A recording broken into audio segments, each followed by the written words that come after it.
মুন্সিগঞ্জের শ্রীনগরে অবৈধ অস্ত্র চালানোর ভিডিও ভাইরালের পর বাহিনী প্রধান রাসেল সহ ৩ জনকে আটক করেছে গোয়েন্দা পুলিশ। ঢাকার দক্ষিণ কেরানীগঞ্জের মিরেরবাগ এলাকার একটি ভাড়াটিয়া ভবনে অভিযান চালিয়ে তাদের আটক করা হয়। তারা এখন পুলিশ হেফাজতে। মুন্সিগঞ্জ প্রতিনিধি মোহাম্মদ সাইফুর রহমান টিটুর তথ্য ভিডিওতে ডেস্ক রিপোর্ট। ওটা কিন্তু টিপ দিলে গুলি বেরোবে। ওটা কিন্তু টিপ দিস না, খালি লকটা খুলে দেন, দেন লাইনে গুলি আছে দেখলাম। ওয়ালটন এখন দেশের সীমানা পেরিয়ে পৌঁছে গিয়েছে 50টিরও বেশি দেশে। ওয়ালটন, ঘরে ঘরে বিশ্বজুড়ে। সামাজিক মাধ্যম ফেসবুকে ভাইরাল 1 মিনিট 8 সেকেন্ডের ভিডিওতে দেখা যায় জনশূন্য একটি স্থানে দাঁড়িয়ে আছেন 4 যুবক। তাদের দুজনের হাতে 2টি পিস্তল, একে অপরের সাথে কথা বলতেও শোনা যায়।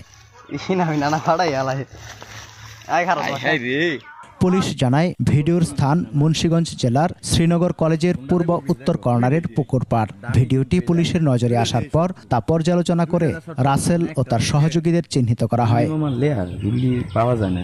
মঙ্গলবার রাতে দক্ষিণ কেরানীগঞ্জের মিরেরবাগ এলাকার একটি ভবনে অভিযান চালায় গোয়েন্দা পুলিশ।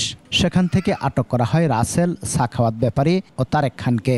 সম্প্রতি সোশ্যাল মিডিয়ায় অবৈধ অস্ত্র ব্যবহার সংক্রান্ত যে ভিডিওটি প্রকাশিত হয়েছে, সেই ভিডিও পর্যালোচনা করে আমরা আসামিদের শনাক্ত করতে পেরেছি এবং তাদের মধ্যে 3 জনকে গ্রেপ্তার করা হয়েছে। তারা এখন আমাদের হেফাজতে রয়েছে। তাদের বিরুদ্ধে আইনগত ব্যবস্থা গ্রহণ প্রক্রিয়াধীন। তাদের বিরুদ্ধে পূর্বেও এই ধরনের বিভিন্ন মামলা রয়েছে। ঘটনার পর থেকে আতঙ্কে শ্রীনগরের সাধারণ মানুষ।